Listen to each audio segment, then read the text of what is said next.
Hello friends, my name is Sandra. Welcome back to my channel. Today I will be talking more about how I would have managed my finances better if I were to go back in time as a young working adult who just entered the workforce.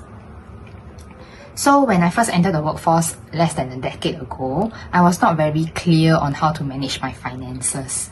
Most of the time, my salary was credited in a single account, and although I know how much my salary was, I did not know how much my expenditure was, and I did not know how much savings I would have left at the end of every month. So savings in, and then I will just use an amount from this savings account to pay off my credit card, pay off whatever utilities I have to pay, and then whatever is remaining will be what is going to stay in my savings account for the next month. So if I were to redo this personal finance tracking when I was a young working adult, what I would have done is to separate my accounts. So account for the income, and then another account for my savings, another account for my investments, another account for my fixed expenditure. So every month, whenever my income comes in, I will automatically allocate and transfer an amount to each of these three accounts. And this helped me to control my expenditure instead of eating in my savings for a non-essential expenditure. Yeah. Another thing I would do is to track my expenditure with an Excel spreadsheet, or there are some apps that allow you to enter whichever expenditure you have, and they will help you to collate at the end of every month. So this allows you to know how much money you have been spending on every need or every want. For example, let's say if I spend $10 on food, what kind of food am I eating? Is it kopitiam, Grab delivery, things like that? When I shop, where exactly am I spending this $10 at? Which shopping website am I spending it at? And after 1 month, I realized my shopping habits. So basically, I spend quite a lot on shopping at Shopee and also on online clothing websites. So from there, I knew that I had to cut down on these two shopping habits. Yes. Another rule that I would recommend to follow is the 50-30-20 rule. Meaning 50% is allocated to needs, for example, paying mortgage, groceries, utility bills, phone bills. 30% for wants, so non-essential living expenditure such as dining out, shopping, travel expenditures. Then 20% for savings. Savings in your high-yield savings account, or to your investment, or to your retirement account.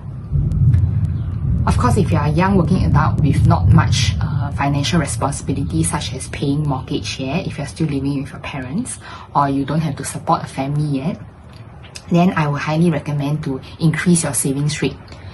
Try to aim for at least a 60% savings rate. The more you save, the faster you will hit your retirement sum, and the faster you will achieve financial freedom. Although, as a young adult, financial freedom sounds like a very lofty idea, but trust me, the more you save, the faster you will reach that goal.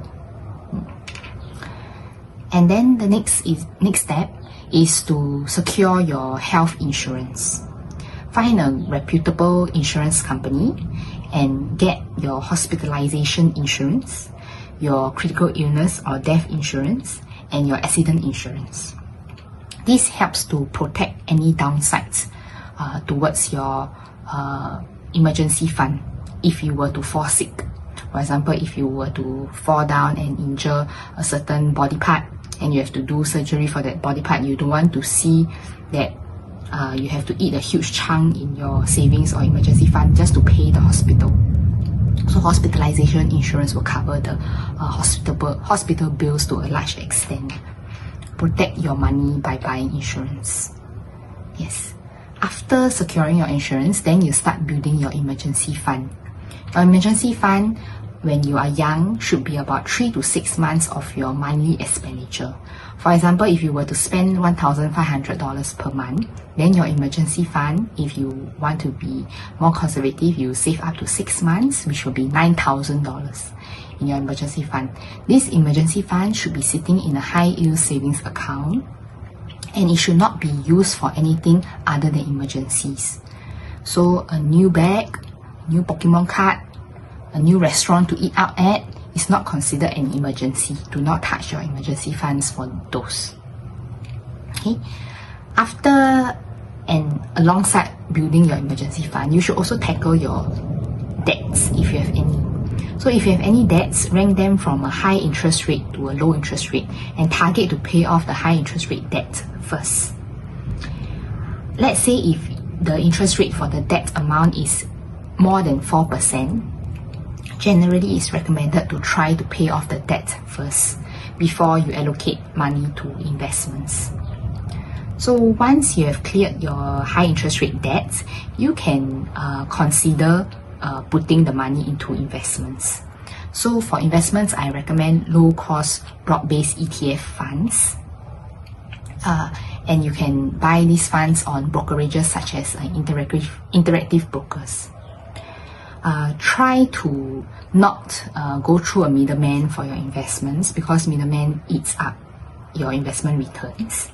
And also try not to combine investment with insurance together. So things like investment-linked policies, I do not recommend, because usually the coverage for the insurance is low and the returns for the investment is not as high as if you would have used the money to invest in a low-cost ETF by yourself. Yes, so for investments, I recommend doing a dollar cost averaging approach, meaning every month, despite whatever the world is going through, whatever news, whether Trump did this, Trump did that, or whether the market is up or whether the market is down, dollar cost average a certain amount that you can afford into the low cost ETF. And compounding is the 8th wonder of the world. So if you were to do this DCA as early as you can in your early years, you will see that the money compounds slowly at first, but then exponentially as the years go on. So yes, please start investing as early as you can, because you will notice the 8th wonder of the world, compounding, and how it brings exponential returns to your portfolio. And of course, once all this is settled, you can also consider to build your credit responsibly. I recommend, if let's say your expenditure is not a lot at the start to begin with, go online and see which cashback credit card suits your spending the best and offers the best cashback for your spending patterns. And every month pay the statement balance in full. Try not to roll over any statement balance. Don't owe the bank any money, because the interest rate is a killer. And try to keep your credit utilization ratio low, meaning that let's say your credit limit is $10,000, try not to spend above $3,000 every month. Yes, that's how you build your credit score well. Okay, that's all. Thank you.